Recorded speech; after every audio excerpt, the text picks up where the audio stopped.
Hi, Vivas, and welcome to yet another episode of Viva Aaliyah. We have a very special show for you today. I am very excited to have my special guests on. But first, I want to know what's in your glass. Go ahead and comment below what you're drinking tonight, and Dominic will put it up throughout the show. We want to hear what you're sipping on, what kind of wine you're drinking. If you're a non-alcoholic person, what kind of mocktail you're drinking. I don't know where I would be during this pandemic without alcohol, but I do support my friends who don't drink. So I want to know what you're drinking. If it's a Diet Coke, if it is a Shirley Temple, let me know. And of course, we have our virtual bartender of the week. But before we bring him on, I want to tell you once again why we have a virtual bartender. During this pandemic, we have been hit hard. And when I say we, I mean the nightlife industry and the hospitality industry. A lot of them do not have full-time gigs right now. A lot of my brothers and sisters, a lot of the bartenders that I mentioned, come on, Pink Wine. Actually, that's a funny story. We'll get to that here in a minute. But Pink Wine was in an episode of Young Sheldon. His grandmother said, what kind of Texan drinks pink wine? Which is true.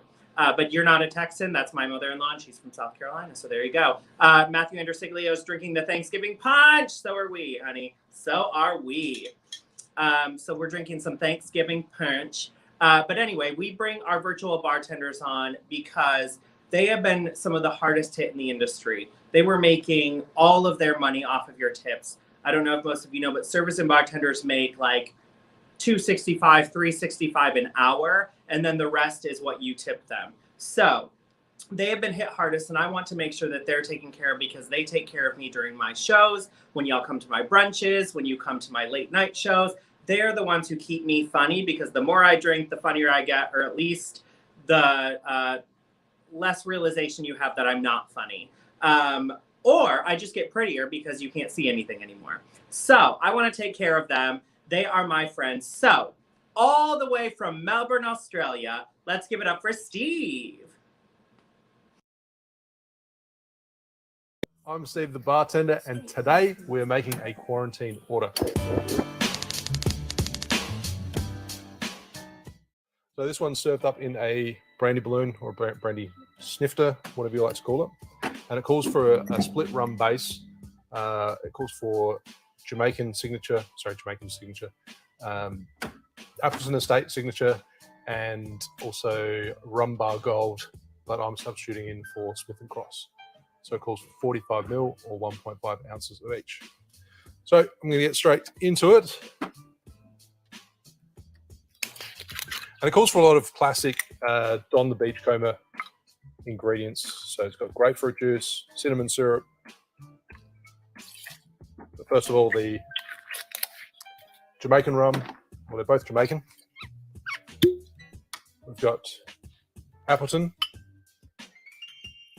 signature, Smith & Cross, if you want to stick to the original, rum bar gold.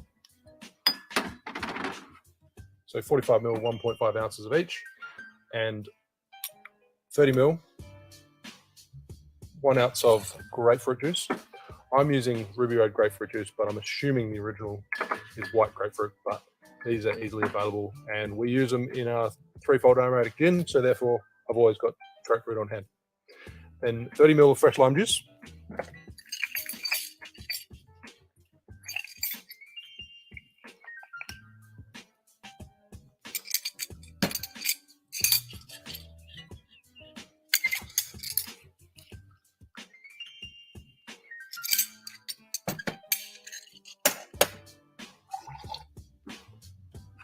And then we've got two sweet components, cinnamon syrup,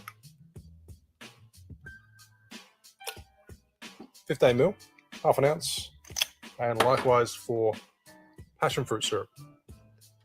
So this is just literally 2 seconds before the video, I just mixed in simple syrup with a fresh passion fruit. You could strain the seeds out, but I think it kind of adds to the drink. So 15ml, half an ounce.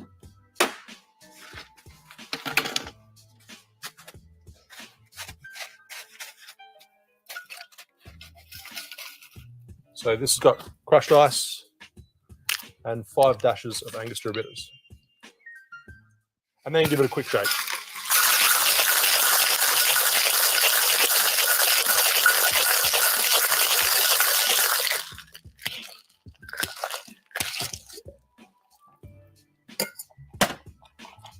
And then pour the contents of the shaker.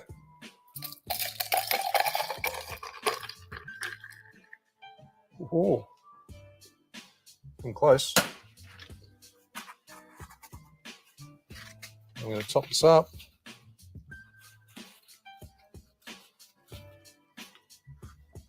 With tiki cocktails, I love just the packing heaps of crushed ice, keeps it really nice and cold. Some people always wonder why you put so much ice in, and they think that it's going to add extra dilution. But by having heaps of ice, it's going to keep it really cold and prevent the extra dilution from happening.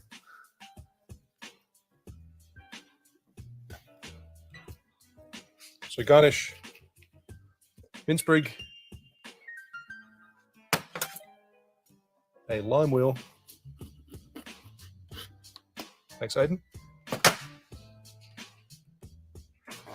And a maraschino cherry.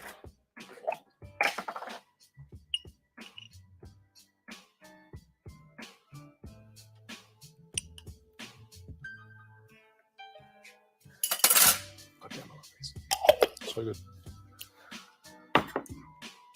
And it's got crushed ice, so I always like to serve it with a straw.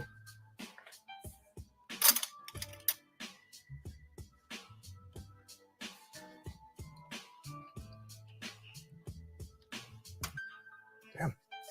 I don't want to touch it. It looks awesome. I'll take a photo for this. That's perfect. There you have a quarantine order. Cheers.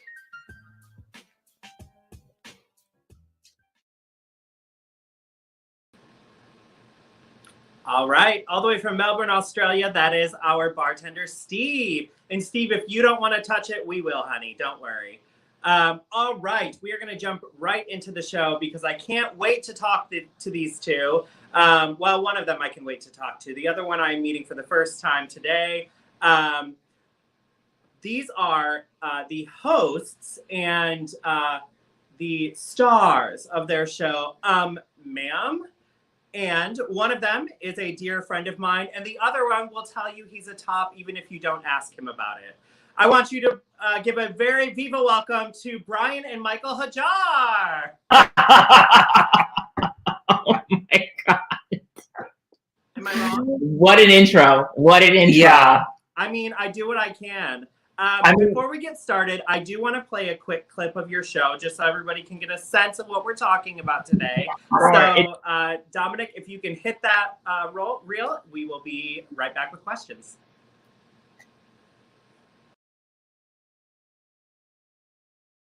That's what I want to roll away. That Pro XDR display. I thought they would have I fuck with that. display, the full Mac Pro on it. It's also like if you're a sugar daddy, you have $6,000 to give me. I will send you pictures We've got one more of my feet. I will send you underwear in the mail so I can get this display. Beautiful. I am 100%. It's so funny how you can find my email here, industrial handle. and you can find my LinkedIn profile here.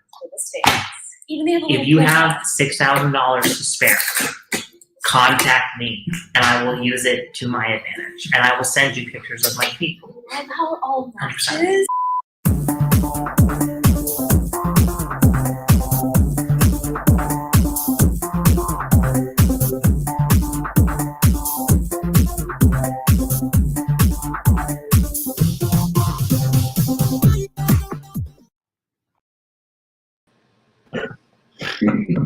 All right, so that's your show. That's it. It's That's just me it. asking for things. It's Thank just you for being here. We've had a great time today. thank you. So before we get into anything about your show, I do have to ask each of you. Oh, great timing. Michael, what's in your glass today? Because they seem to be different things. Oh, I'm just doing some Diet Coke. And I'm like a big Diet Coke drinker. So it's nothing special. But I do sometimes like to put a little bit of lime juice in it. Just a little bit. Oh, so you think you're fancy is what you're saying.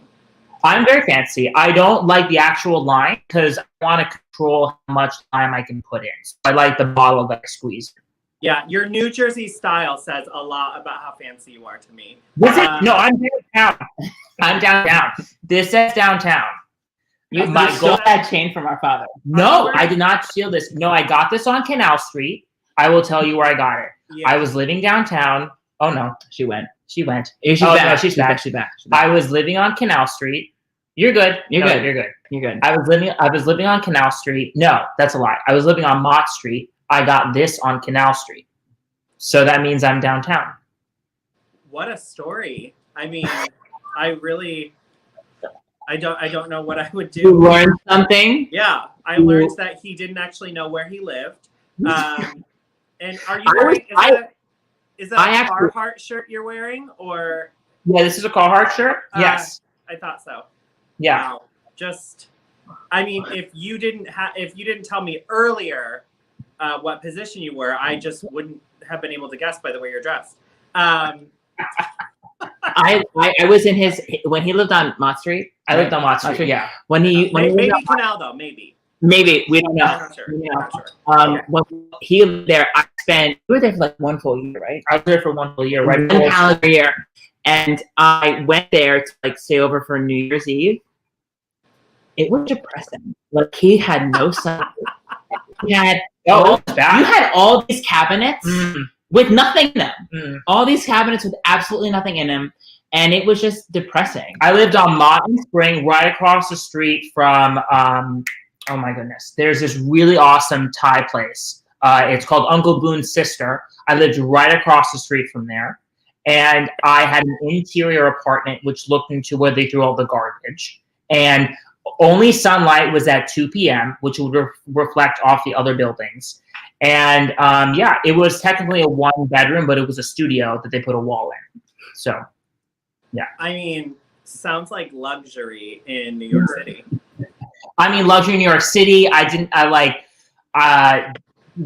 Just no doorbell. I actually did not have a doorbell. People just yelled up to you. They yelled up or Hey, they texted. They texted. Yeah. They texted. Yeah. So delivery was great. Really great. I mean, Yeah. I'm downtown, uptown. That's delivery or DiGiorno. So you lived downtown, and we'll get to Brian. We'll get to your drink in a minute. And where are you now? I am in the sunny state of Florida. I live in right now. I live in Miami. I live in Brickell, which is where all the bitches live. Bitches of Brickell, Brickell bitch. There's 2 types of Brickell bitches. There's a Brickellista, which lives on Brickell Key, and then there's a Brickell bitch who lives in normal Brickell. I'm down there in Miami for grad school, so I'm back up in New York, my home city, for the holidays, and excited to be back. Are you planning on staying down in the conservative mecca of Florida, or no? Florida. No, I don't. Florida's lawless. It's there's like some really cool things about Florida, about Miami. The weather, Yeah. the ocean, the iguanas that run around. Instead of mice, there are lizards. Yeah. Just replace lizards for mice. Yeah. I don't know yet. I think because of the pandemic, I appreciate you giving a shout out to a lot of the bartenders. I know a lot of bartenders who are really hurting right now, so I appreciate you advocating for them. We'll see. It all depends on where I get a job, but most likely not in Florida. We'll see. Most likely not. Well, tell all of your bartender friends to message us. You know Dominic, you know me now, and we would be happy to have them on the show. I am very happy to hear you're not staying in Florida, most likely, because it's awful. And so I actually, fun story, and then we'll get over to Brian. I just feel like I've talked to Brian so much, but the world needs to know about you, my dear, because I love you so dearly. Brian is family to me. Matthew, you're from Florida. Get over it.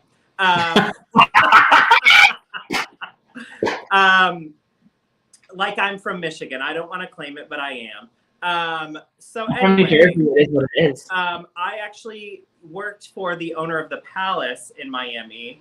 I'm not sure if you've been there because, as we talked about earlier, I'm your first biological woman experience. No, you're my second. I told you you're my second. You're the first one that I'm having like a real conversation. I'm sorry. I'm the first pretty one that you've ever come in contact with. Yeah, you're the first drop-dead gorgeous one. Yeah. Yeah. No, you're the first real woman who has 2 X chromosomes. Yeah. Yeah. Is that right? I don't know. I did not take biology. That's not how that works. But we'll move on. Okay. So, Brian, my dear, what's in your glass? What are we drinking? I was drinking your cider stuff. Cider stuff. We like it. Okay. Yeah, cider, which is great. He really remembered it. That's how much. No, it was really good. It's really good. And now I have Sprite and Kettle One and some lime juice. I thought you were about to say ketamine. I support a Kettle One drinker. Michael, are you sober? Do you not drink? I don't drink. No, I don't. How have you been dealing with the pandemic and not drinking? I meditate. I journal. You do what? I meditate. And you masturbate. Yeah. Dear diary. Dear diary, today was 4 times. Yeah. I mean, as long as you're keeping a log of it, then we're good. No, I keep a log of it for tax purposes. For the pictures? Did you register yourself as a business? I did. You know what? This is why we can never run for like Senate, is because someone will find a naked picture of us. No, I want to run for Senate. Well, if you do, your dick's gonna be somewhere. It's not. There's no face of mine in it. Well, you can't. I can't. Those are locked away and for family only. It's on a private album. I didn't know this, Aaliyah. I only found out recently from my extremely good friend Matthew Andrews-Niglio that you can have like a private photo album on your phone. I didn't know that. I still don't know how to do that, but I'm married, so I don't need to. It's fine. Maybe you have pictures together. I don't know. You know. Oh no, those are somewhere else, honey. We keep those on a private camera. Got it. Okay. Okay, so it's multiple camera. Yeah, It's there's in like album on the shelf. Okay, so you 2 homosexuals have a show which you've labeled Ma'am. Yes. What was your inspiration behind the name? And then what was your inspiration behind the show? Brian, answer me the name question because I already see you're trying to jump on the answer. Yes. And then Michael, you tell me what the inspiration behind the show was. I think so. When obviously, we have very high voices, and I always get mistaken for a woman over the phone. Yeah. And even recently in person, people think I'm a woman in person. So I guess it works out like that. But it definitely comes from the first time there was they put a Dunkin' Donuts drive-thru in our town in New Jersey, and it was like all the buzz. That's where all the high schoolers went. And so I pulled up and I said, I would like a blank, blank, blank. And she's like, okay, ma'am, you could come up. And I said, okay, ma'am. And so then I drove up and it was 2 men, and she was very surprised. And then that's how, and then, I mean, there are many, many stories throughout my life where I've had been mistaken for a woman over the phone. Yeah. Even in my previous job, many, many gay men, have this situation that is in front of them. And you know what? It creates a lot of laughs and you have a good time. And that's what it is, and I think a lot of, and I think making fun of it, actually, not making fun of it in a negative way, but supporting it, right? Because a lot of gay men don't like their high voice because they feel like I'm not masculine enough, I'm not this enough. I think actually making fun of it and realizing that you're okay with it, realizing that you're okay with it and then making fun of it is actually a full supporting of it, right? I would not want to have a lower voice because that's not who I am. So in reality, I'm happy with the voice that I was given, and I'm happy to speak up in that register because that supports, because I was a singer in my past life, and if I were to speak down here, it wouldn't support my singing life. So, it's just, I think in reality, a lot of gay men can, relate to our show because it's just us being us, and it's us, being funny, and it's, it's ma'am, it's really, it's. There's a lot of different themes in it. And so I hope that resonates with people who watch our show. Yeah. Not even a little bit lower though? Well, no. Okay. No, I support that. My thing is now I want to pass as a woman. Now that I sound like a woman, and now that people are thinking that I am a woman in reality, we can work on it, dear. We can work on it. I mean, Bridget Tunnel's ready to be here. I just don't know how to get her out there. Oh, that's a good question for in a little bit. I know your drag name, but we need to come up with one for Michael here in a little bit. It's so, Michael, let's talk about what the inspiration for the actual show, not the name, was. Talk to me. You know, the inspiration for the actual show came from many of our close friends discussing, and I know this really sounds like everyone else was saying, oh, you guys should have a podcast, or you guys should have a YouTube series, but we actually did it. So that's the difference with us, and really big thanks to Dominic, who's yeah, claps to Dominic Mona. Dominic would edit us, and I'd be like, that's Reed. He's reading us. But anyway, which I find so funny. But the main thing, the main thing, I'm not done. I let you ramble on your soapbox about gay men's rights. I was just gonna say, and being I was just gonna say, he really has. Dominic has really taken our just ramblings and made it into a storyline. Yeah, but I think the big thing is the reason why we did it was because the world's really crazy right now. I think a lot of people need to laugh a little bit, and we're two creative people, although we aren't in creative roles right now. I think, I'm sure you feel this way too, where the theater industry, it's completely gone, and we want to contribute and make the world a little bit happier. So why not put together some work and make people feel a little bit happier? And it also it actually helps us get together, because I'm in school, he's working, and like it also makes us be together physically. So there's a multitude of reasons why. And y'all have a third castmate who is not with you at the moment, but made an appearance in the intro. Michael, tell me who that is. Brian, chill out for a second. I saw you starting. Michael, tell me who that is, and why that third castmate has such an impact on your show. The third castmate is this cat, this really beautiful. Oh my goodness! There he is, the little man. He vomited this morning. He did. He vomited. He went like he just, and I was like, oh no. As one does. Yeah, as one does. So he's this little ball of love that Brian got when I left for a show that I was doing, because I used to be a performer before I went back to grad school, and I was away for 8 months, and Brian got this little kitty cat, and he was thinking of what the name of this cat should be, and he just goes, he looks like Tigger or like a tiger, so I'll name him Tyler. And my best friend in the whole world, his name is Tyler. So I was like my friend Tyler? He's like, yeah, sure, of course. So that's how the name came up, which makes no sense. But he's important because he has a mind of his own. He's his own personality. So we really love him, and we're happy that he gets to be a part of it. He comes across the screen. If anybody has a cat that's watching, they know when they're trying to work.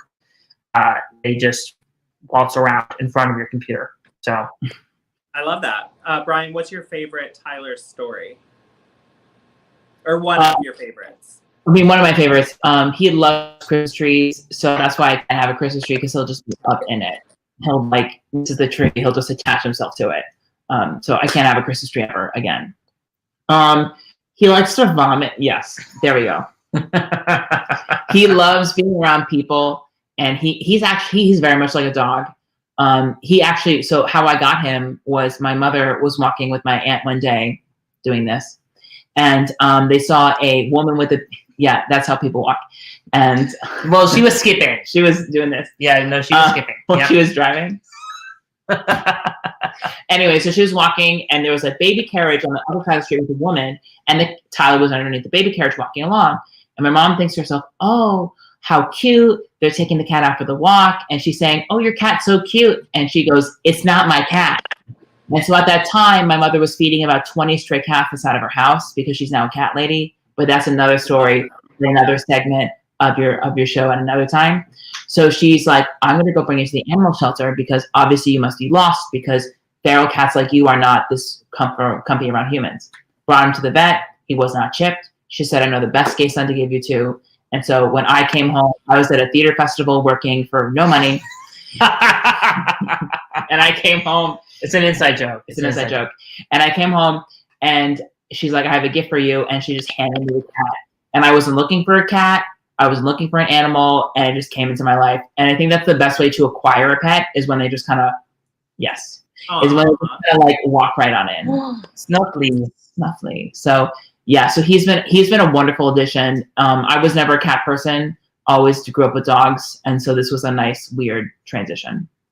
So you two are one of 3 gay brothers. You are twins though.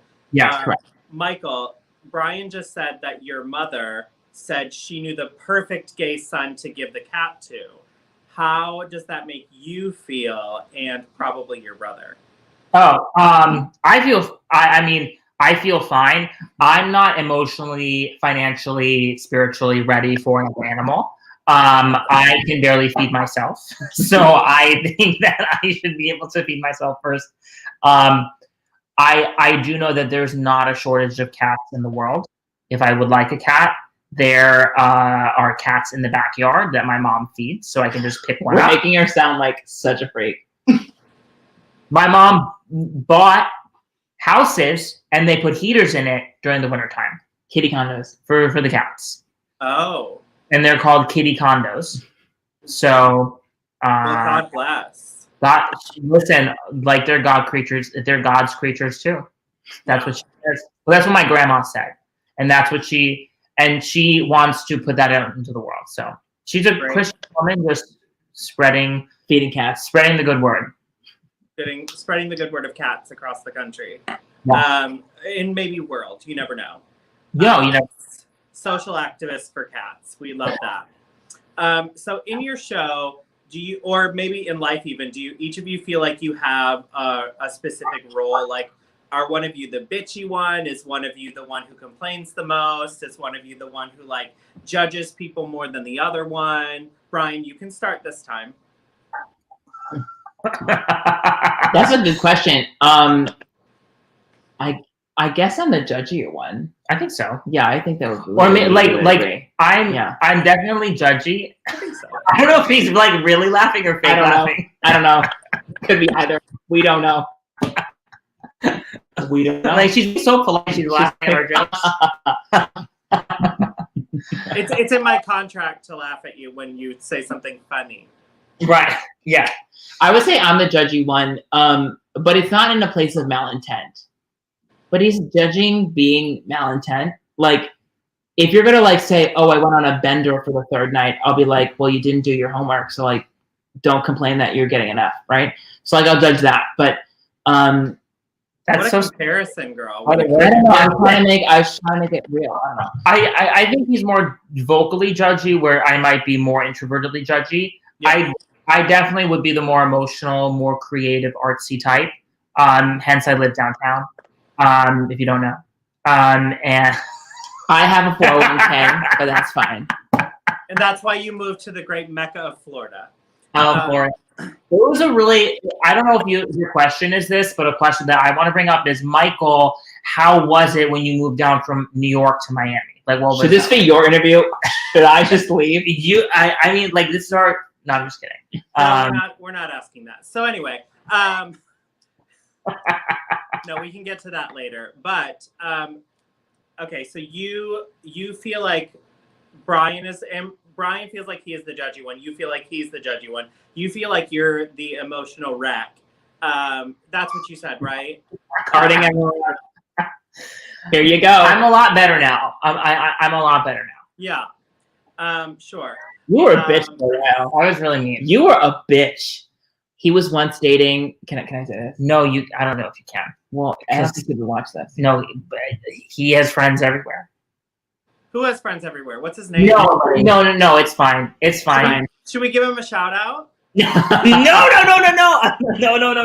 If you're listening, No. I'll just say this. He once dated a man, and I was like, maybe this isn't the right choice. So I showed him the book of red flags with all the laminated pages inside of it. We love a good scrapbooking moment. And he was like, I don't care. I'll do what I want. I'm like, suit yourself. I never said that. We sat in my living room and I pulled out the This is not a twin fighting moment, young ladies. So speaking of being judgy, Michael, you don't wait, hold on, Brian. Yeah. Speaking of being judgy, Michael, you don't like drag queens, right? I never said I don't like love. Okay. I never said you are putting words. She pins things against people in my mouth. This is where I laugh because I'm funny. Right. Okay. Gotcha. It's in her contract to put that in there. Right. Yeah. No. So I only met one other drag queen. I met Willem outside of a club. Yeah, not the best person to meet first. And I was like, Love wow. you, William. Hi, Willem. Have us on our. I met her. Yeah, you can use her when we're in drag. Okay, cool. Thank you. I met her. My leash. I met my leash. I met her outside of a club with a mutual friend of ours. Our mutual friend went mute and didn't talk. And I said, hey, Willem, can we get a picture? And she said, sure, of course. I have the picture. It's on my Instagram. And that was the only interaction. It was like 20 seconds. It was 20 seconds. Yeah. This is my first ever conversation one-on-one. And I'm enjoying myself very much. You're loving every minute of it. Every minute. And to be honest, all of like my YouTube stuff, I watch a lot of drag queens on YouTube. I make sure that I keep up with, Drag Race and all that stuff. So. Ooh, wait, really quick. I have a drinking game for our audience. Every time Michael fixes his hair, go ahead and take a drink. Most of you will be sloshed by the end of it. I used to have very long hair. No, I used to have very long hair. Very long hair. It was like down to here. Jesus hair. Yeah.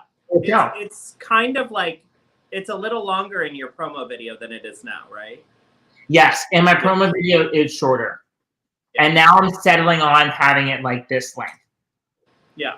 So take a drink. He just did it again.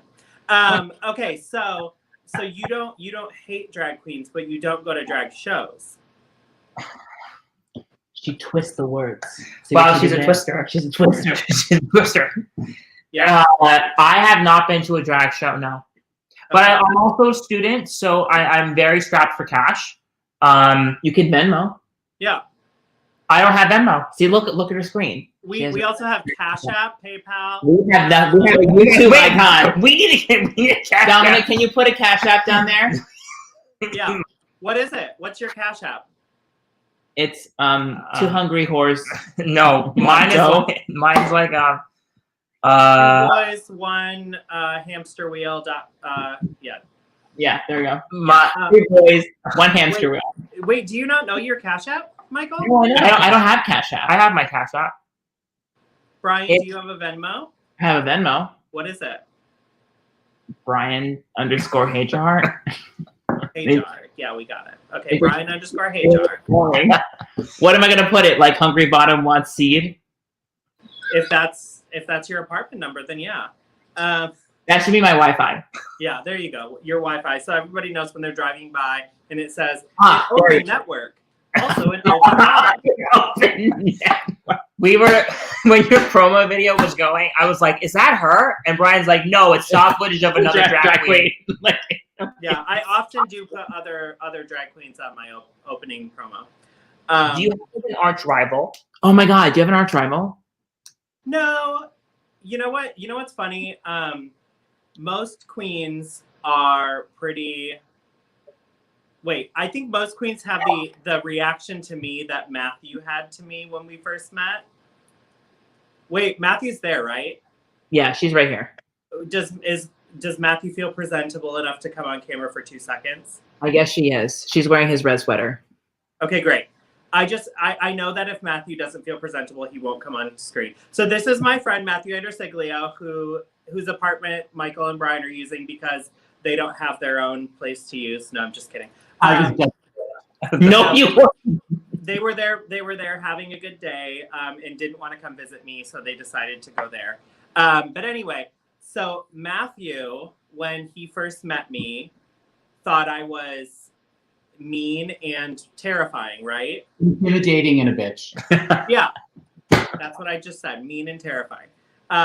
So I do think because I have a very quick-witted spirit and because I'm very quick to come back at people, I think they think I'm rude and that I am not somebody who is warm and welcome to friends. But Brian, you met me at a different time where I had to be like den mother. So yeah, you got to see me. I mean, I was like mother to all of you. If people fucked with you, that's when I got mean.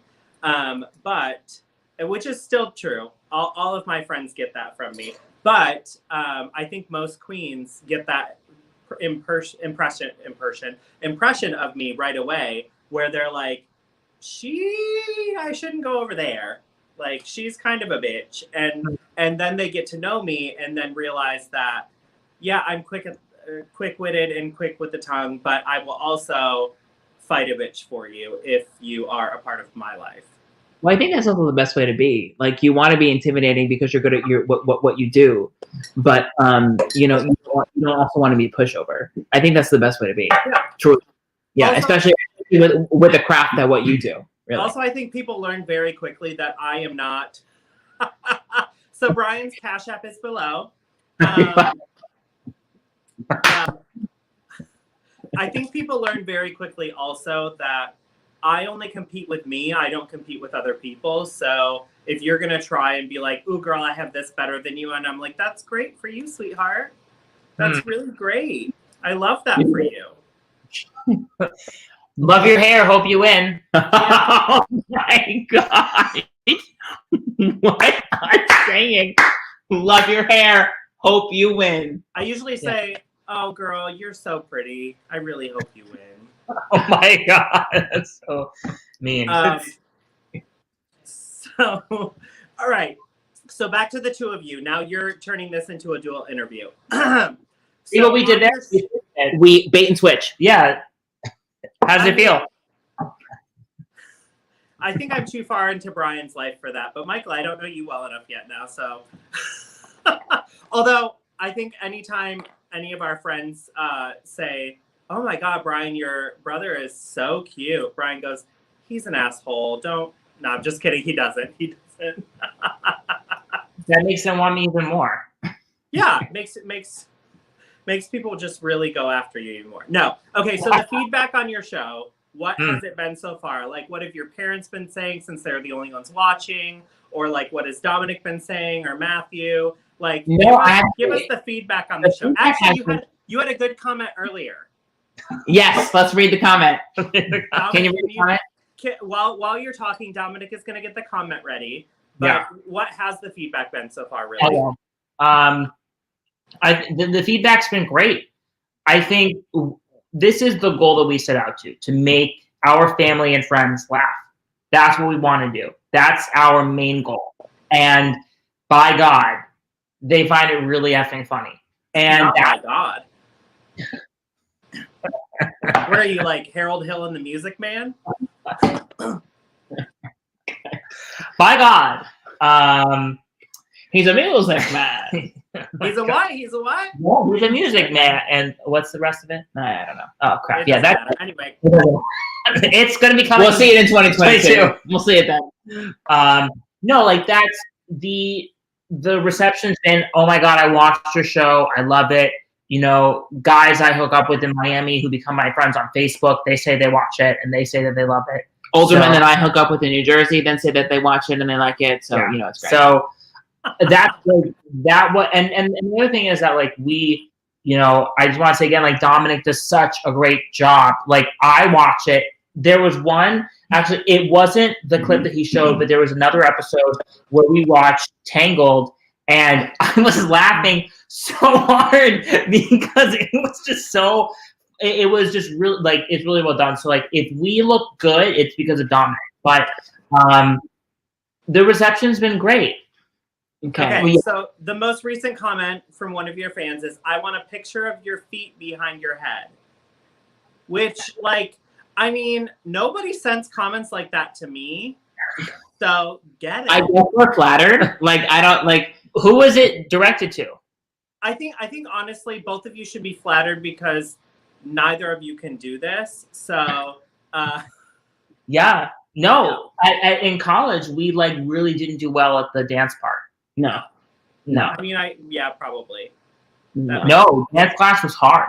Yeah, it was very hard. Very hard. But I think, like just piggybacking off of what Michael said with the feedback, all my friends who watched it just said it was like 5 minutes of taking away the insanity of the world in the moment and just laughing with you two, laughing with you, laughing at you, just both was, it was just great. And keep doing it. So we recently bought a green screen. And so it'll give Dominic more of a power to, put us in locations, have us do funny stuff as we talk about funny topics. And one of our friends suggested a next topic, which Dominic will have to approve before we do it. But it's us talking. Yeah, okay. And it'll be, it'll be us talking about topics that we have no idea about. Complete hilarity.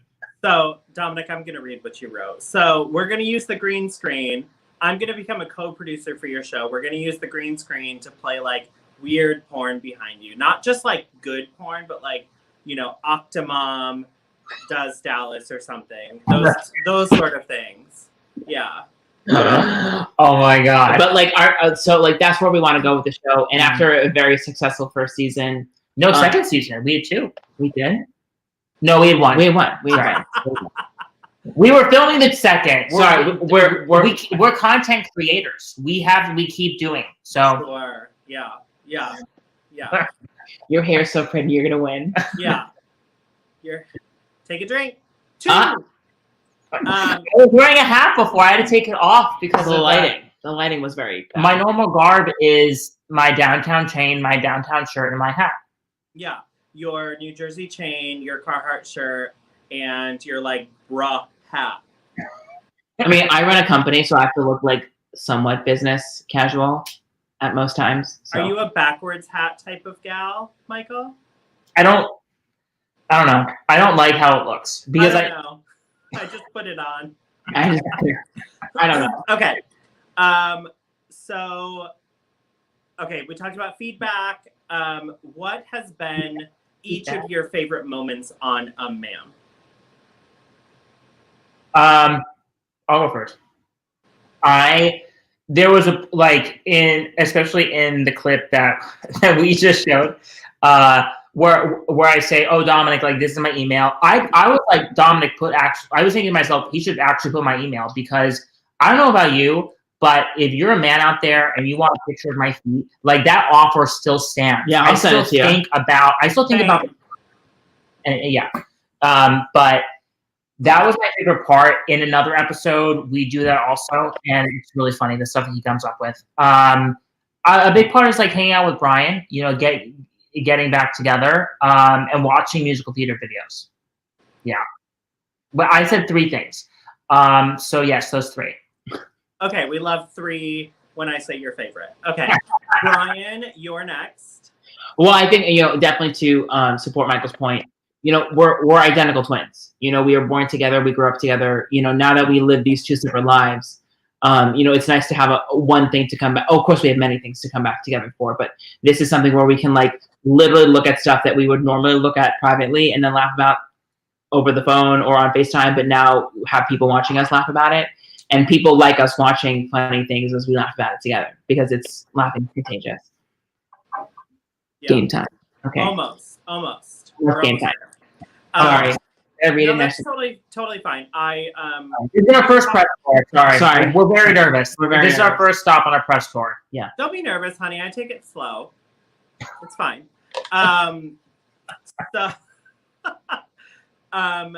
So you talked about working with your twin. Clearly, both of you are each other's twin. What is the best thing about working with your twin? I want to hear what you have to say. Silence, obviously. Silence.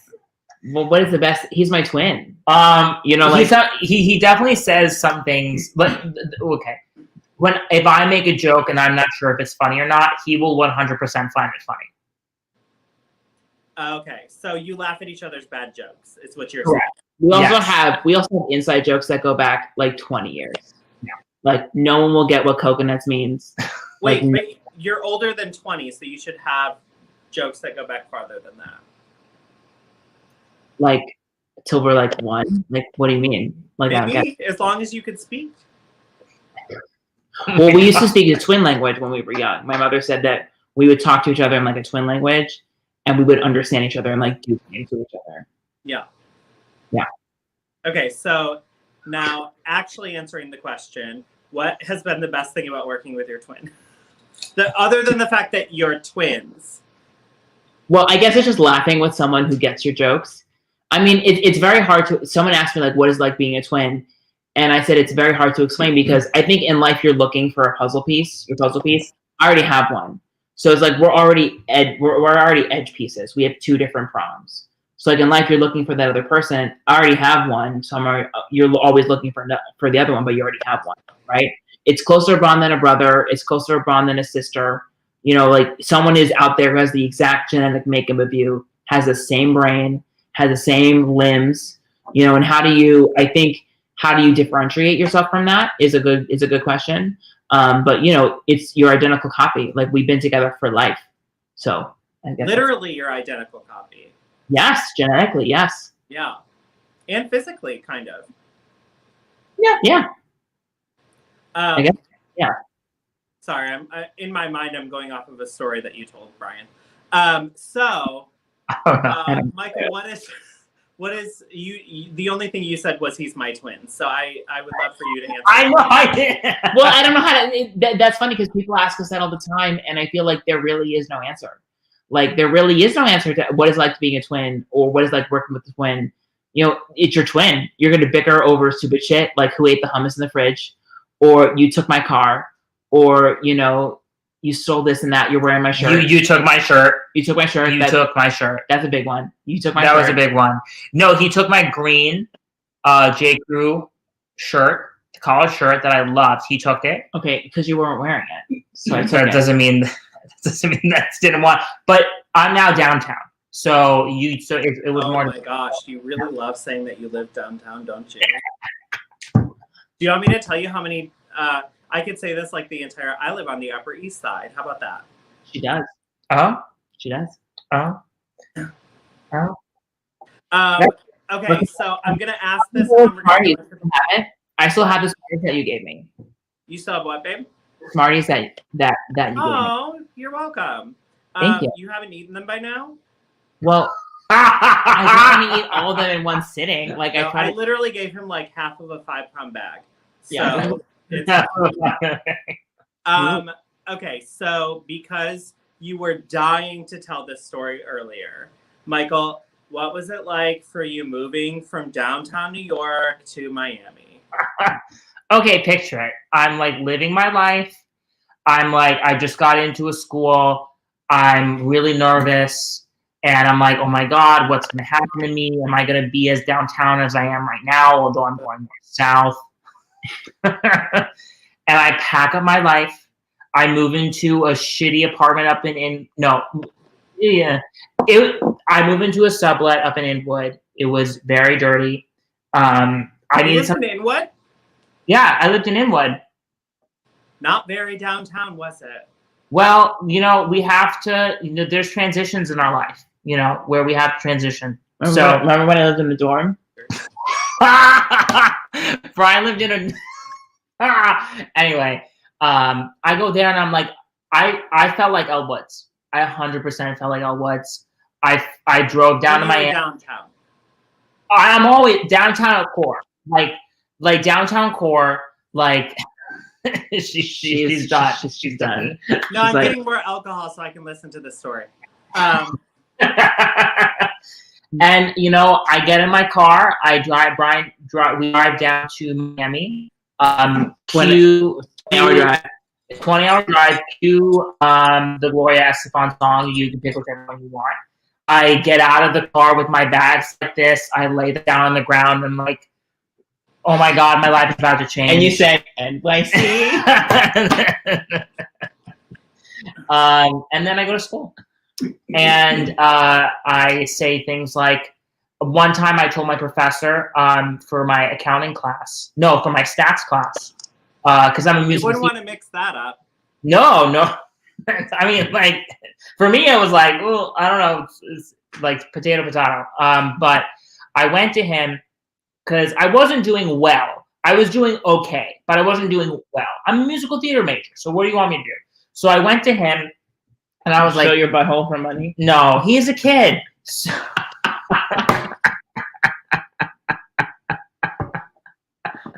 Brian, not everybody does what you do, babe. Listen, if you can make some cash, do it. So I went to him and I was like, hey, listen, like, I need some extra help. Aaliyah, I need to tell you the time I got this close to a credit card. This close. After the show. After the show. After the show. That's our Patreon content. Yeah. That's when we get wild and crazy. Anyway, okay, so you're almost done with the story? Yeah. No, I was just asking for like time's sake. Yeah, no, I'm almost done. So Okay, great. I go to for the game. I know the game. That's why Game is fun. You keep interrupting me. So I go to his office and I'm like, Professor, I don't know what to do. Like everyone in my group, they've already handed in their part of the project, and I don't know how to do it. And he said, if you suck my dick, I'll give you an A. No, well, no. And he's like, Michael, can't you do this? I taught it to you in class, and I was like, I can write you a poem. And he went, Let's not do accents. That's not great.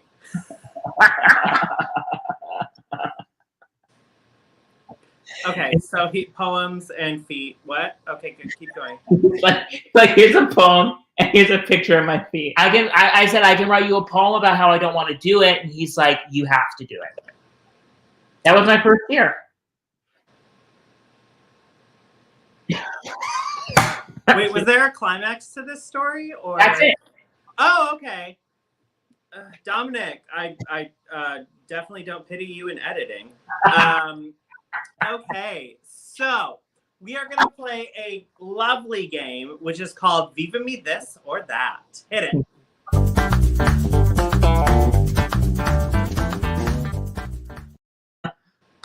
All right, the whole concept of this game is Dominic is going to place two things up on the screen, and all three of us, we will go in alphabetical order for you two, and then, so Brian, then Michael, then me. And we will say which one we prefer. Dominic, let's do the first one. So, do we prefer beer or wine, Brian? Wine. Michael? Wait, do you drink at all? I don't drink at all, no. So have you drank at all? I have drank, and when I did drink, I would drink beer. Okay. I am a wine girl. So I think that's 2 for wine and 1 for beer. What do we win? Wait, what was your beer choice? The light one? Okay, so as they would say in Sweet Home Alabama, chick food. I didn't like wine that much because it was, for me, I like the lightness of the beer. I don't know that much about beer, but I would just say, can I get the lightest beer you have? Like the color, not the caloric intake. Okay. So this game is literally not like a win or lose game. It's just to get us like chatting about stuff, just so you know. Oh, I thought there was a win. Oh, okay. I thought if someone said the same as the other person, then they lost, and the person that only got the one thing won. No. Side note, I always win, so it's fine. A little bit more gloss. Next. All right. Most important in a partner, intelligent or funny, Brian? This is hard. Oof. Yikes. I'll go. You go first. Intelligent. 100%. Okay. I would say intelligent. Yeah. Because if you're intelligent, you're going to be funny. That's not true. No, it's true. You're going to be funny. For me, I'm in a lot of topics, so I would want to talk to someone. But I don't want to talk to this person about, like, paprika. No, I want to talk to them about, like, politics or about, like, other things. You can be intelligent and funny.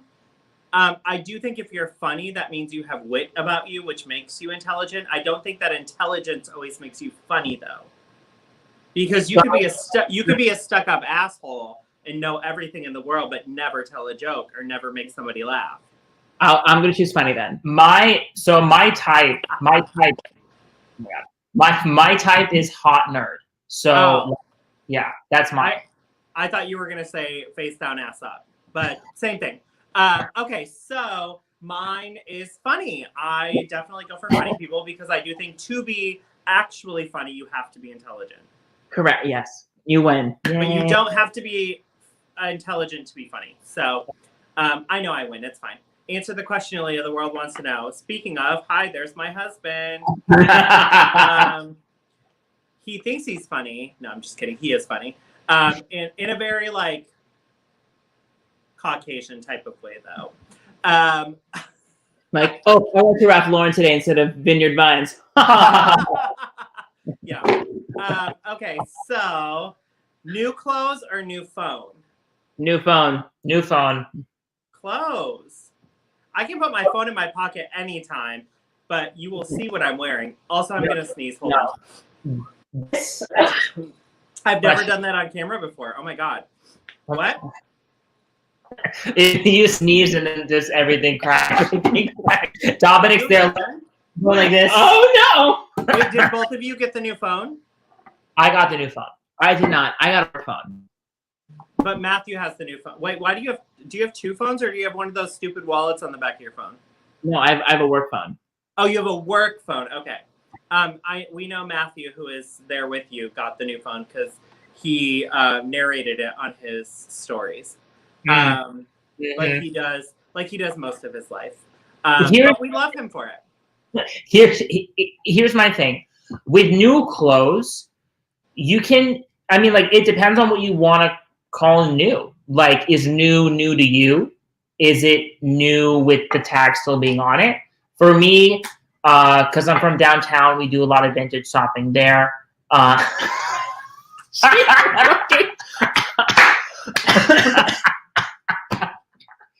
She's like, the joke?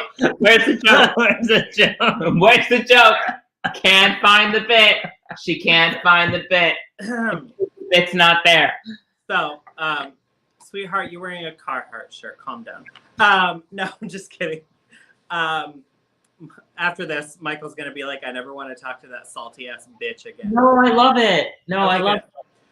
it. So you both said new phone because you are shallow and not full of life. And I said new clothes. No, I'm just kidding. No. I said new I got a new phone because my other one was actually about to crap out. And I used to splurge for the new phone every year, but I decided to make a conscious decision a couple years ago. to give to Habitat for Humanity. Yep. How much would you pay me to go on Habitat for Humanity? Wait, would you two do the Amazing Race together ever? No, we talked about it. No, We talked about it. Okay, here's the thing. We would be so competitive that we would want to win. So we would play. So we would either. So here's the scenario would be this. We would either be. Hold on. Before you keep going, take a breath. Breathe it out. Okay. Because not one of the things you said was making a complete sentence. Okay. So, start. If we were on the Amazing Race, Yeah, two things. great. One, we would either be one of the first people to go. Like, first challenge, we'd be like, oh, it's so tiring. Let's get out of here. Or we would totally be into it and we would succeed. Like, you know, because I love watching, like, the people who can't sing do the singing challenges. And they're like, oh, this is so hard.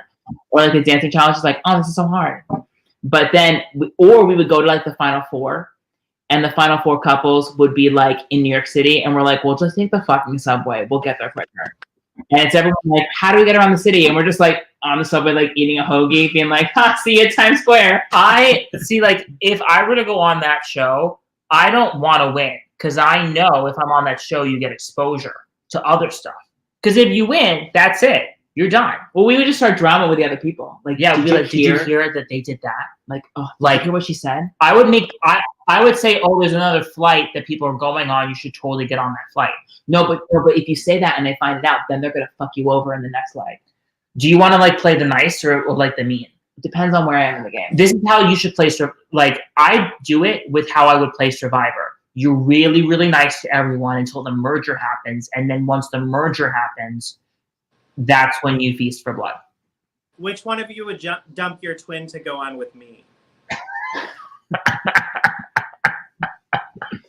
Chip. Chip will not go on The Amazing Race. He wants the comfort of an Upper East Side apartment. He does not want to go on The Amazing Race. Well, The Amazing Race, you're staying in hotels room. No, you're not. You're You sleeping. Not all the time. You're sleeping on airplanes. You're constantly agitated and worried about if someone's going to get you, quote unquote. You know. Anyway, we really diverged from new phone or new clothes. No, that's fine. He's like, I don't want to talk about this anymore. Pandas or whales? What the fuck is this question? Pandas or whales? I guess whales. Whales. They make cosmetics out of whales, so yeah. I do whales because pandas I hear are very mean, and I don't want to be around any mean-spirited animals. I also know that with a whale, you're in a boat, you're gonna look at it, you're probably sitting down. With a panda, you're most likely trudging through a forest, or it's just really hot out. That was it? Is it hot in China? I guess some parts of China is hot. Some parts of China are hot, yeah. Yeah, some parts of the US are hot. Yeah. Not downtown, but definitely in Miami. So all right. We have, I think, one or two more. Dominic will. OnlyFans or just for fans? Oh, OnlyFans. Which is the Twitter one? Are they both? You can put whatever you want on Twitter, babe. Oh. OnlyFans, because that's the original. Yeah, I'd probably say that too. Also, OnlyFans has a drag. No, I'm sorry. Just for fans has a drag for fans. Oh. So you can do like stupid shit on your drag for fans and make content. They're at the gym that I work at down in Miami. There we go. Now you're getting there. You're living up to your Carhartt image. Keep going, sweetheart. At the gym you work at down in Miami. Not work at the gym Oh, that I you work work at. out at. Yeah. There's a Wait, do you post daily shots of like your workout routine on your Instagram? No, I don't do that, unlike some people here. I don't Who? do that. Who does that there? She's wearing a red sweater. I'm waiting for something to come across in the mirror that's behind you, like Matthew's like finger or something like that. There we go. Your head's not big enough, sweetheart. Okay, so OnlyFans for both of you, and sure, just for fans, just because it didn't get a vote. Okay, so at the gym you work out at, cucumbers or carrots, we'll get to it in a second, but at the gym you work out at. At the gym that I work at, there's a gentleman who makes his living off of OnlyFans. I know so many people who do that. I met many people in Miami who like only do OnlyFans as their job, and he wears around the OnlyFans T-shirt like as just promotion. Is it like Mary Kay where you get like a prize every time you hit a certain marker, or what? I don't know. I don't know what they do, but hey, you know, like if he's able to pay his rent, yeah, and get some food, I'm all for it. I feel like if I just did it in drag and like squashed balloons or some shit under my ass, I could probably make a cute coin. Right? You're like ching ching ching ching ching. Like I do feel like people would pay for some weird shit, right? Oh yeah, they would. They pay for some weird shit. Or like, I don't know, slurping noodles or some shit. I don't know. That'd make me fatter than COVID, so that's not a good thing. But okay, so the next one is cucumbers or carrots. Brian, what do you prefer? I would say cucumbers because I'd like to cut them up and put them in a salad. Oh, that's not why I thought you were going to say cucumbers. Listen, if I can't fit it in my mouth, it's not going in my body. That's the rule. You can't fit a cucumber in your mouth? No. What sort of tiny ass mouth do you have? I have a dainty mouth. That is never what we've ever used to describe that mouth of yours. So Guilty. No, I did get my tonsils out though. So that made some more room. to make more room, yeah. Yeah. Yeah. Michael, what about you? Cucumbers or carrots? Wait, what'd you say? Well, it was cosmetic surgery because that's how the insurance was built. As is all of mine too. Yeah. Yeah.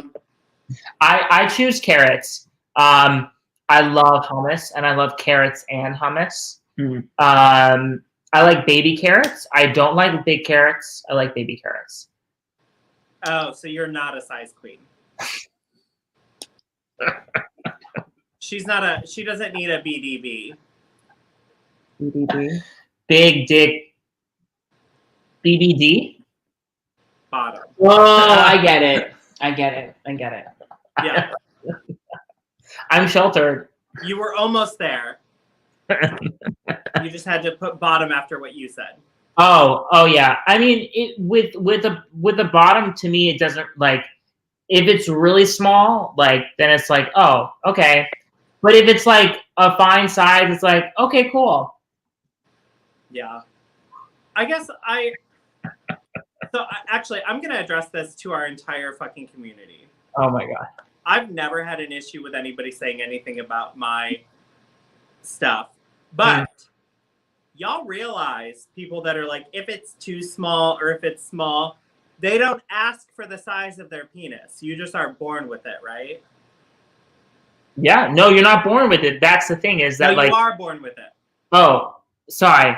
You Confused. What is it? no, you are not. You can't make it bigger. No, you can't make it. You can, but you actually have to have surgery to like cut things. And who wants to cut their dick? Who wants to touch? No, Also, that's just insecurities coming to play. Like when you drive a motorcycle down a quiet street, we know you Right. gotta. But in our community, educational moment for our audience. It may be TMI, but here's the thing. There are a lot of people in our community who shame men who are not well endowed, right? Yeah. Sure. Yeah. And there is nothing that anybody can do about being endowed or not well endowed. Yeah, it's not their choice. I think it's literally genetics or genetics. Yeah. I think it's also in the same vein of, having a really good in-shape body or not. I know I've faced, I'm sure everyone who's watching this has faced some sort of body dysmorphia. When you're a gay man, that's what you're looking at all these Abercrombie and Fitch models who have who have 2% body fat. And a lot of times that's either really high dieting that's not sustainable over time, or B, it's just like the body that you were born with. Yeah. And as someone who lost 80 pounds, I definitely know how to speak to body dysmorphia. But when it comes to the fact of losing weight and someone who is, has muscles and, what you consider a hot body, it comes down to the fact that if you have some sort of a hot body that you consider a hot body or that society considers a hot body, right? Remember in the middle, I want to say Renaissance, people who were heavier were considered more attractive because they had money to eat, right? Now in this day and age, we consider people who are thin, who have muscles considered attractive. Attractiveness is a scale and it changes over time, right? Also, if someone is so in tune with their body and only thinks about their body, how can they actually love or like somebody else? That's the other thing, yeah. So when you're on, all the people out there, when you're on your dating apps, gay or straight, and someone only takes pictures with themselves shirtless, do you really want to be with that person because all they would post is with themselves shirtless? Like that's something to ask because, it's kind of this thirst trap where you want to click on it because they want you to click on it. They want you to be into them because they're insecure with themselves and they need people to be there to make them feel more secure. Yeah. Yeah. I've also become a little disgusted with this. I hear it so much, especially I do a lot of shows, obviously. I do a lot of shows in clubs and in at brunches, and I hear a lot of "Ooh, girl, look at his chest, look at his arms, look at his abs," and I'm like, who gives a shit? Does the bitch have a personality? Probably not. Can he pay a mortgage? Probably not. Does he have a good credit score? Probably not. Is he dancing in clubs for tips? Probably. So like, what is this like obsession with the perfect body? Yeah. Well, I also think when you like, I know as a gay man, when I became more comfortable with myself, I was more attracted to guys who did not have like a six pack. I was more attracted to guys who, you know, were normal. And I think that's like when you like guys who are more attracted, and I'm not saying that this is everyone, but in my experience, when I became more comfortable with myself, I wasn't as attracted to guys who guys that had the specific physique at, you know, Abercrombie and Fitch, you know, touts. So, I mean, crazy. We've all watched porn with those guys, and they've been fine. ANF reference is very 2006. That's when I grew up, honey. Of course, 3 pop collars, big baggy shorts. Sion, oh my God, Sion. First of all, I have to give a shout out to my friend. Hi, Sion is a huge philanthropist and does a lot for our community, and is also my co-promoter for Miss Gay New York United States. So thank you.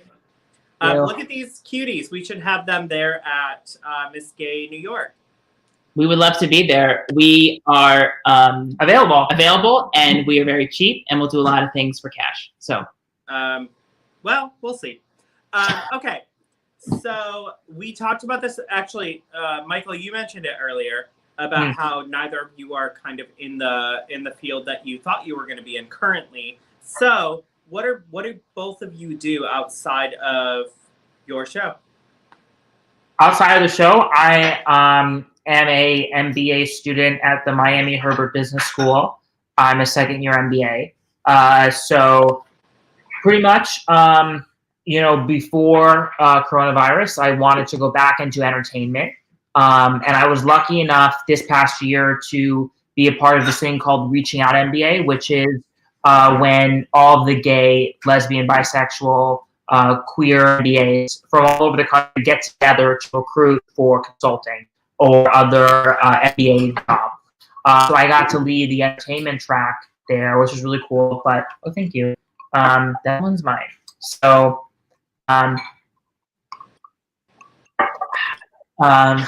it's a Sprite commercial. Suddenly became a Sprite commercial. Yeah, so I do that. You know, I'm interning at a political strategy firm right now, which is really cool. And I'm just waiting, you know, for recruitment season in the winter. We'll see where I end up.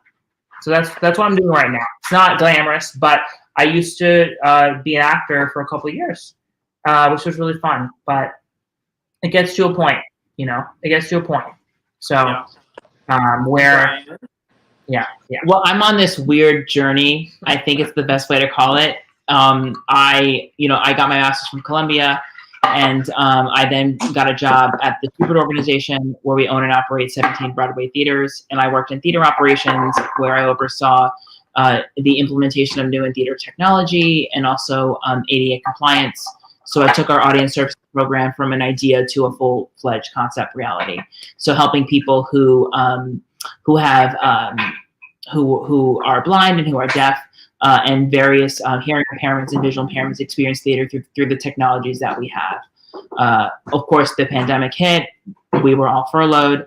So during this little break, I'm actually running a genetics laboratory, and we actually do a lot of COVID. So I'm, using that customer service skill to run a company. And I feel like this journey that I'm on for the past 6 months has taught me how to be a better manager, a better business owner, first of all, and really has, catapulted my career, further at a young age, to something that I never thought I would be doing before. Learning new things, especially dealing with the crisis that we're currently in, really kind of seeing it hands-on and dealing with it and learning something new. Seeing people at their, I see a lot of people who are devastated by the virus and who have parents and family members who have the virus and how to, get them through it. I'm a lab. I test them, I give them results, and I move them forward. So it's been, as Michael can attest to it, it's been really a wonderful, weird experience, doing this currently. And I'm very excited to return to what I do normally, at some point in the future. Of course, we don't know when that's going to be, but I miss it every day. And I feel like what I'm doing now, which is just a testament to myself, that what I was doing before is what I love, but I have to be on this journey now to learn how to move forward when I go back. So, it's been a weird twist. And Michael, I've talked about it many times, but I'm very happy to have a job and very happy to be working. I'm, first of all, Michael, I hope you move back up here because Brian has been one of my closest gal pals here, and I would love to have you be a part of our family a little bit more. But I just want to say, Brian, you have made literally lemonade out of lemons. I've watched you kind of like grow through this pandemic. First of all, you were sending us videos of you going crazy in your home, and like literally, like I'm sure you talk to your cat regularly, but more often than you would have. And then you applied for jobs that you would not have normally had to have gone for because you are an accomplished person in your field and you have done quite a bit. And then you kind of mentioned this as a business owner. The business that you're working for is a family business, and that's amazing that you're able to not just join a family business, because most people join that at like the entry level, but you are able to join a business at the executive level and turn your family business around. Really, you've done quite a bit for your. We were not doing a lot, and then COVID hit, and I was like, let's make this flip and work. And you got to pound the pavement and get doctors on board, schools on board. I'm working with some theaters starting next week, really kind of like making it work. And I feel like the journey of the past couple of months has taught me that, no matter what you do, love what you do, help people, but don't forget where you want to belong to. I don't want to do this for the rest of my life. And I want to go back to, what I do normally. And I will go back to what I do normally, and hopefully at a higher managerial level, because this is how I can do that higher level work. But I also think it's good to think, because I was talking to a friend of mine down in Miami, and I was talking to him about some specific things with my career that I've been going through, and he said, you've only tasted a type of ice cream for your whole life, and you never tasted another type of ice cream. So if you taste another type of ice cream and you like it, and another type of ice cream that you've always had, maybe you can have both flavors. So blend the two. Yeah, blend the two. Even when I do go back, the lab will not be something that I will always be a part of it, even if it's from a very, distant high managerial level, like how's it going? But still, like, I put a lot of sweat equity into it, as you and Matt can, as you and Matthew can attest to it, and Dominic, because I've spoke about it, because you're on the front lines, you're working, you're seeing people be, devastated. You're also helping the actual. Well, and that's the thing. You're helping. You are like you're making it better. That's the other thing, is that some people, they can, I don't know. You are like on the front lines being like, let's get this over with. Let's get this done. Like, let's go back to our lives. Like, let's do it. Like, get these results out. Yeah. But it's funny. I was talking to our head molecular tech, who looks at me and she's like, this theater queen, like, I don't know what is this? And I was, when I first started with her, I was like, I want to make sure that you're supported, that you have what you need. I don't know what she needs. Like, she's got to tell me what she needs. I don't know. She can need machinery that I don't even know how to pronounce. Happens all the time. She's like, we have this, flex capacitor. And I'm like, is that from, Star Trek, Back to the Future? I don't know. Back to the Future. Yeah. Oh my God. So I've been working in business operations and HR for 10 years, and you will never know what anybody needs until they tell you. That's just like the. And the thing, and I told her, like, I'm learning with her. We're all millennials working there, and we're all like making it work.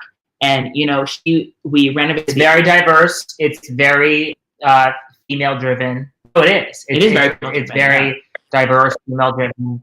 And empower women. It was funny because when I started with Courtney, I was telling her what theater was and how we put on a show and how like we need to get this rolling, we need to start this. And she looked at me straight in the eyes and she's like, so we're putting on a show. And I said, you're exactly right. We're putting on a show. And like within, I think it's been 4 months, we went from doing nothing to making millions of dollars. So it's been a wonderful experience. Yeah. So that actually rolls into my next question. How has COVID been for each of you? Like, what are you doing? How class has been for you, Michael? How has Miami been, or downtown, whichever you're claiming at the moment? Brian, like what? I've seen you through COVID, but the rest of the world needs to hear it. I can go first. I think when COVID hit, when COVID hit, I was. It's like a meteorite. It's like a meteorite. You know, for me, I had the best experience, to be honest. I was in class, and your first year for any MBA program is the hardest year, and it was the last quarter. So I was just inundated with homework, and to be honest, I made sure I went on walks 2 times a day. I ran outside. Luckily, with being in Miami, you're able to run outside in March. I got up for air in May, and that's when things, COVID wise, was dying down. So for me, it like actual quarantine was fine, but I will have to say, the last couple months, definitely like September, October, definitely October, have been difficult for me because for me it's settling in. I'm just like, oh my goodness, my life is on Zoom. Everything that I was planning last year is now on Zoom. Like, we had a recruiting event for Amex. we had, I don't know, I fixed my hair. We had a recruiting event for Amex, and it was all online, and then we had Sherry Vine come, and then she did a thing online, and I was like, this is so weird. This is not it's not what I thought it would be. But you're making it work. So for me, it's been. So I'm your third drag queen, you liar. No, you're like saying it. You're Talking to one. I didn't talk to Sherry Vine. She was on another. She was in another window on a Zoom call, so I didn't talk to her. She just was dancing. Listen, she's showing the world her nails. They're pretty. I like the pointer finger one. That's really pretty. Oh, thank you, Big Girl Nails. Perfect. Yeah, Great. Thank you. Thanks, Mia at Big Girl Nails by Coco, for supporting me and sending me all these beautiful nails. Yeah. Anyway, keep going. So you lied to me. Now what? You lied to me not once but twice. No, it's been okay. I think meeting with friends, if you're socially distanced, wear a mask. That's something that, we learn at the lab, is wear a mask, but also don't let it take over your life. I've been able to see a lot of friends, especially down in Miami. We socially distance, so it's been okay. It's been okay. I mean, as I explained before, when it first hit, I remember saying to my manager at Schubert, being like, well, we got to have laptops, we'll be at home, blah, blah, blah. They sent us home without anything, and it was just kind of a ticking time bomb. And then they put us on this furlough that lasts, for infinity. And so what do you do with that, right? Your health insurance goes away, you're not getting paid. So you have to find another job. And I'm the type of person who needs to be doing something. I'm very active. I can't be, if I'm sitting at home, I'll just dye my hair blonde. I was getting this close. So then, you did, that would have been crazy. That would have been, Mom and Dad would have been like, we need to help him. No, so dyeing your hair blonde is an international cry for help. It is. It's an international Dominic's cry. Like hair is blonde. Dominic comes back with blonde hair. Don't you ever come for my Dominic like that. No, anyway, so I mean, I was already working with my father on the laboratory back in January. Kind of like helping him with some paperwork, because we were transferring over from pathology to genetics. So a lot of paperwork. So I was already in it, and I said to him, I said, listen, like, this happened. He's like, yeah, just work full time. So I didn't expect it to be such a managerial role. Like, I expected us to hire someone to do it, but then I just kind of started just doing it, and really learning on the spot.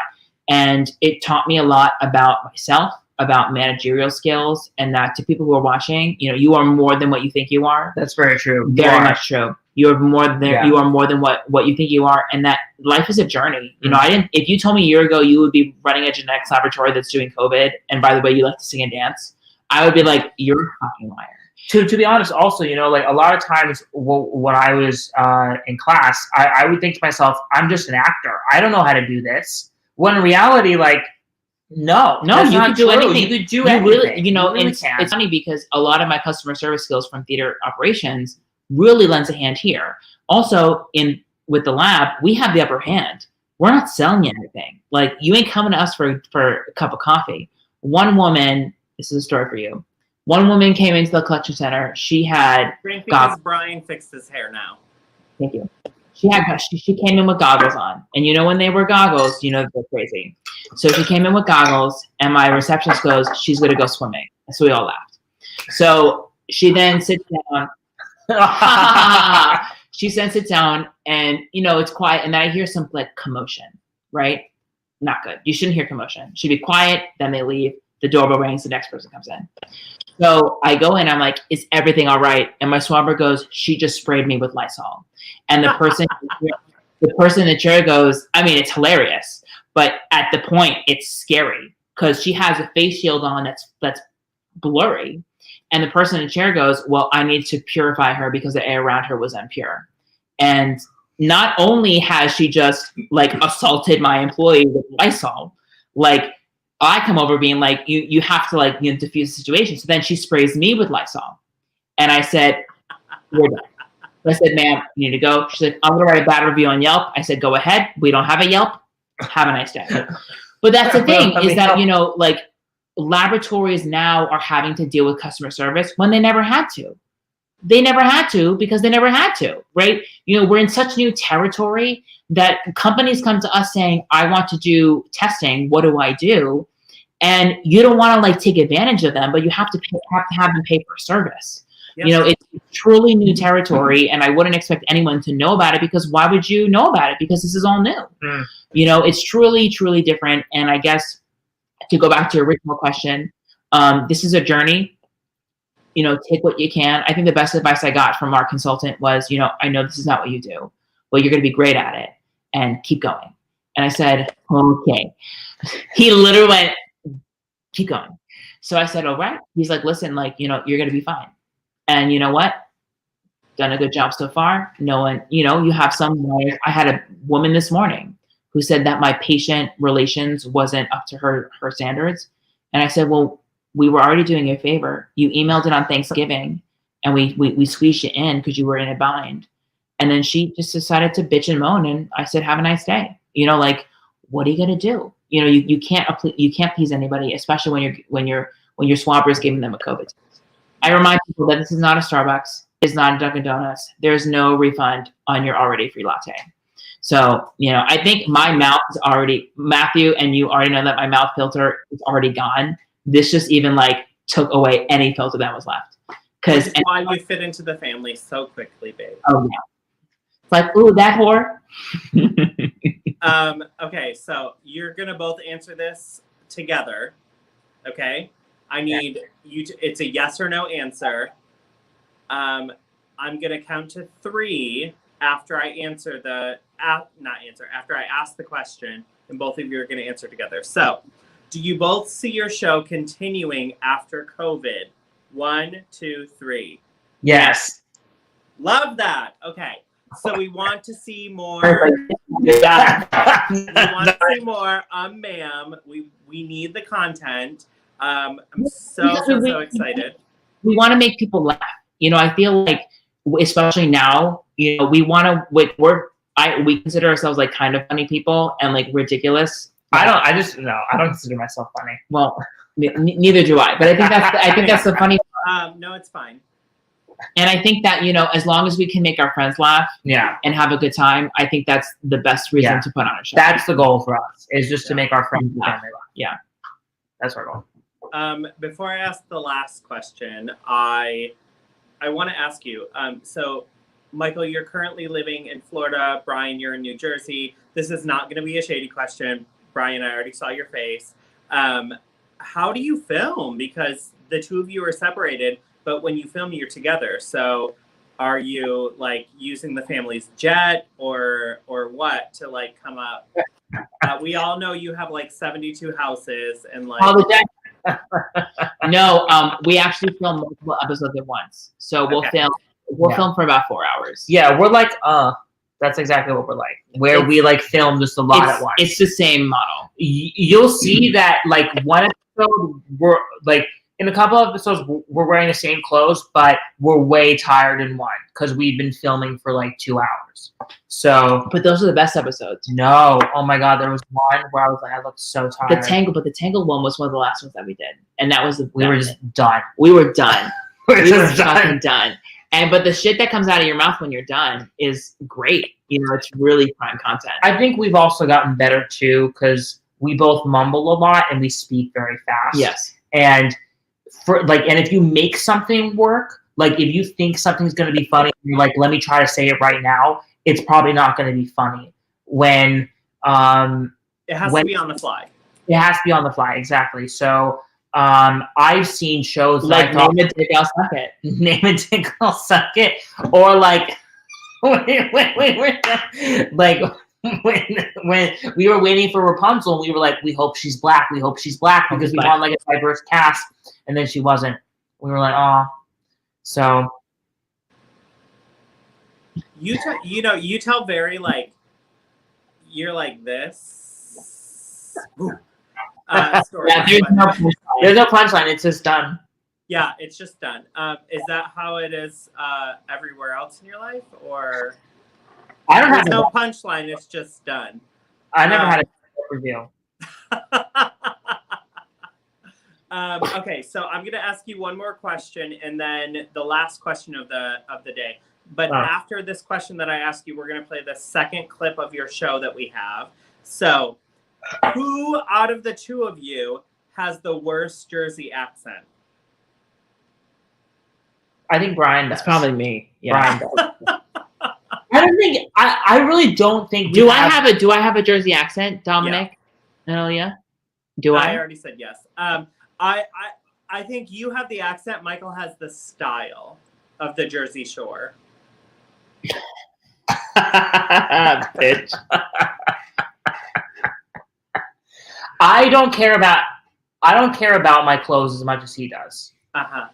In a different way.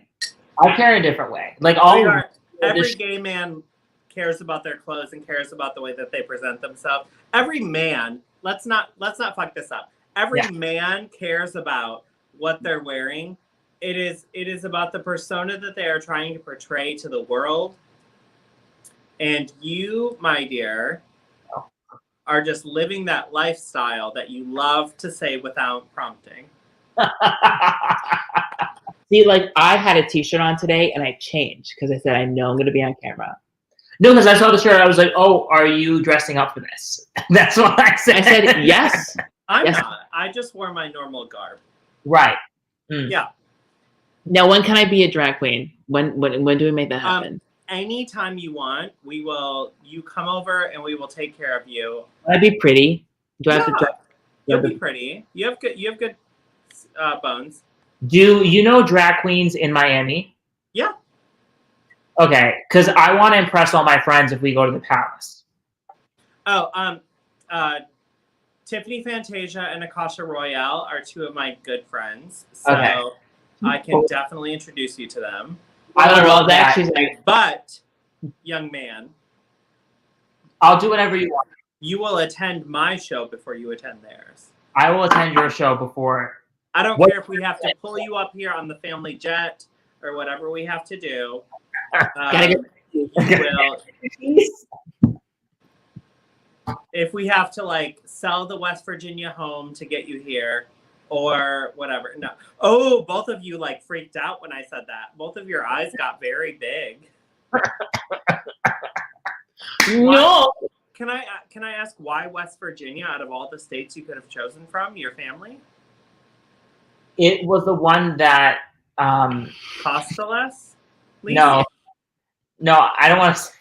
I don't know. I guess it was the one that's pretty. I mean, every other person has. I don't want to say it. No, say it. No, we were there and we liked it, and that was that. It was not as glamorous as you think it was. My parents wanted to get away from a lot of the Northerners. West Virginia is kind of north still. I mean, it's not like. No, we have family in West Virginia. So Oh, where? Yeah, near like White Sulphur Springs, kind of very close to. Wait, where are they? Dawson, West Virginia. Well, we're in White Sulphur. Oh yeah, so near there. Yeah. Is it Dawson? It's Dawson, West Virginia. A lot of the grandparents live in Dawson. That's great. A lot of the gay men know us there. We have a very big following there.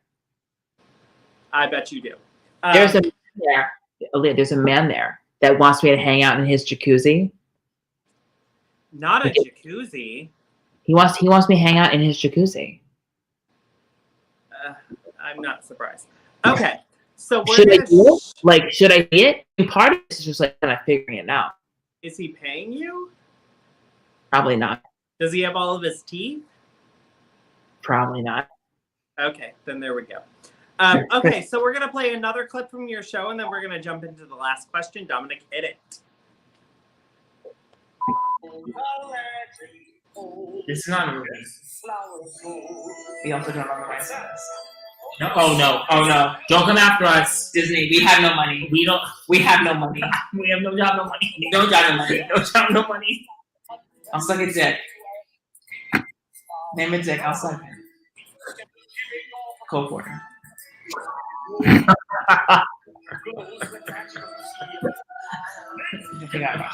Dominic, put the quote. Name a dick, I'll suck it. Go for it. Cole Porter, if you're out there. No, I'm just kidding. He's dead. No, so the joke is that, okay, Cole Porter in the 1930s, Cole Porter comes from a very, very, very wealthy family. Very talented. He was part of the Whip and Poops at Yale. He did a lot of this. He said about Rodgers and Hammerstein, he said, well, I'm one person. I can do it all. Yeah, he literally did this to them. Probably in their face. He probably did this. So Cole Porter is that everyone knew that he was gay. And there's a story about how when Cole Porter was going to write Anything Goes, the producers for the show, they couldn't find him. And they're like, where's Cole Porter? Where's Cole Porter? Cole Porter was in Germany on the Rhine River, Fucking dick. canoeing down, saying hi to all the Nazis. And the producers saw him on the river and they're like, Mr. Porter, we need you to write Anything Goes. And he went, sure. Neither one of us, not any of the three of us could have been on that boat. No. Not with your last name, not with my last name. No. Okay, so is that how you feel, Hajjar boys? What do you Show mean? you a dick and you'll suck it. If there's money attached, sure. Okay, I'm not gonna say. I'm not gonna say. I'm serious. I want MS points. You won't say anything, Michael? Oh, wait, are you one of those What do you mean one of those? that you don't do that? Don't do what? Oh, that you're a topping your own suck dick. I never. I'm not saying anything. I'm not saying anything because what if one? Not saying anything. I'm not saying anything. No comment. No comment. Get the lawyer. No comment. What if Dominic was our lawyer too? Like he was our editor? He And probably could be. Well, here's the deal. If Dominic was our lawyer too, then he would be my lawyer first, so that means he couldn't represent you. Well, only in a divorce. No, only in a divorce. Yes. Well, if you're not saying anything and you're in a case against me, then yeah. Yeah. But we can have the same lawyers. Yes. Thank you. That's it. Thank you. Thank you. I wanted to put like a business hat on. I'm offended that I'm not in a photo with you like that, by the way. No, she should be Ashley Tisdale. No, she should be Ashley Tisdale. Yeah, Ashley Tisdale or the mom. Ashley I'm Tisdale. the what? Ashley Tisdale. Are you calling me old? No. No. Ashley Tisdale plays the candy counter woman. Yeah. Do you not know The Sweet what? Life? She plays the candy counter woman. candy the- counter. in the- I'm not a salesperson. Okay. So Sweet Life of Zach and Cody are two twins that live in a hotel in Boston. Sure. Colin, whatever his name is, Dylan, right? So we went to college with them. We went to college with them, and they were the other twins in the year. We were the. There's a fucking photo of graduation, and it's them and us in the background. And they sadly got very much more famous than you did. Truth. No. No, it's the truth. Wait, Michael, why are you no comment? Because what if I want to run for Senate one day, and then they roll this tape? Brian already said your nudes are out there, so it doesn't matter. That's what I was talking to Mike about this. I'm like, you know, in the coming years, when people run for presidency, like a nude's gonna leak. You know, like Yeah. President-elect dick pic. You know, because like everyone shows their dick on. One of your exes has your penis on their phone. Totally. 100%. 100%. Kevin has it, of course, 100%. He's fat now, but that's fine. Dominic has already found it. It's fine. And my ex-boyfriend would totally put it online. Yeah. So why are you not answering my question? Would I suck a See dick what for she my- did? Would I She spun it. No. You. In general, not for money. Oh, in general. No, I do it if I liked him. End of story. There we go. That's all we were looking for. Okay. So, the last question for both of you.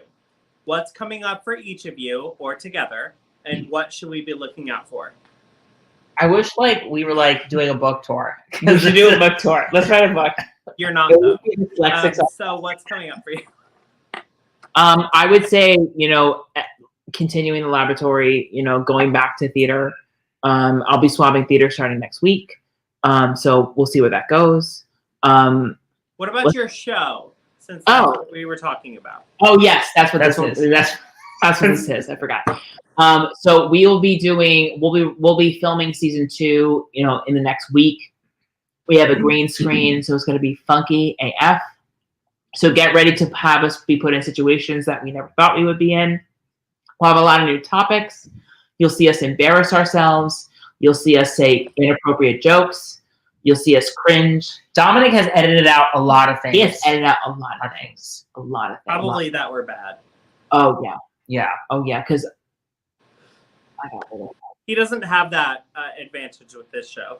Yeah. no, it's live. It's just it's like, make it stop. Make it stop. Make it That's why he's currently working on somebody else's show. Or somebody else's something. Well, he looks like we were saying before when he has his headset on. He looks like he's the middle school stage manager of a production of Annie. Yeah, but he's the best middle school stage production. Oh, of course. No, Producer of a producer. corrals the girls. Producer of Annie. God, I can't speak. Well, he corrals those teenage girls, and they're on for It's a Hard Not Life. Yeah. No one misses their cue. He's like, get on, Get on, Stacy. Get on, Stacy. Oh my God. Yeah. And he goes like, Stacy, she's a bitch, but she's my best friend and I love her. Yeah. Michael, what should we look forward to in your next season of Ma'am? You should look forward to me talking about my hopefully new job that I have. You should look forward to me talking about how I moved back downtown from the South. You should be looking That should be TV shows. From the South to downtown, he's continually on the bottom. Yeah. Looks like that's going straight to Hulu. But not even Hulu, to VHS. To VHS. I feel like your downtown move is definitely straight to VHS. That's what you're gonna look forward to. You know, hopefully a Senate race in about 5 to 6 years. Your penis is out in the world already. I'm sorry. I guess you know. To all joking aside, you know, for our next season, it's a lot of laughter, a lot of stupidity, and we're here to entertain you. We're here to entertain you, and a lot of sincerity too. You know, of course, this season of Ma'am is going to be reflecting a lot of what we've already been through the past couple of months. And hopefully you can laugh along with us as we laugh at ourselves, and you can laugh at us as well as with us. Yeah. So I love that. I want to thank both of you for being on the show. I want to thank having Thank us. you so much. And all of my Vivas out there, give a very, very, very lovely Viva warm hug and love to my babe, Brian Hajjar, and my newest child, Michael. Michael has promised that he will be at the next drag show that I have. Yes. We will take the private plane up and we will just live in the lap of luxury. Get the keys. Get Yeah. the keys. I'll drive. From the Keys all the way up to New York City. Oh my. Either way, I love you both. You're wonderful, and I will talk to you here in just a minute. Stick around. We love I'm just going to do our outro, and I will talk to you here in just a second. Cool. Bye. Bye. Bye, babes. All right, y'all. I want to give a couple shout outs. Obviously, my girl Nova at Fierce Drag Jewels for these beautiful earrings and ring. Brandon McDaniel made the wig tonight, Chaos Couture. And I have to give a shout out for this outfit before I give my best girl, Big Girl Nails, the shout out. This dress is made by Black and White Striped. Look at her. She moves, she's sickening, she's everything. So I just want to give a shout out to Pierretta at Black and White Striped before we give the ultimate shout out. She sponsors our show. She gives me nails upon nails. I did an unboxing earlier. If you have not seen it, go ahead and check out my Instagram, IGTV, and or my Facebook Live. You can definitely check her out. Big Girl Nails by Coco. Always, always, always coming through. Mia, I love you. You're wonderful. If you can't see this, hold on. I'm going to pull it to a place where you can. There. 3 different colors on this nail. This beautiful nail. All of these. She is wonderful. She makes nails that will last you a lifetime. Next week, we have an extra special show for you. I cannot wait. And I am looking forward to chatting with our next special guest, Viva Aaliyah.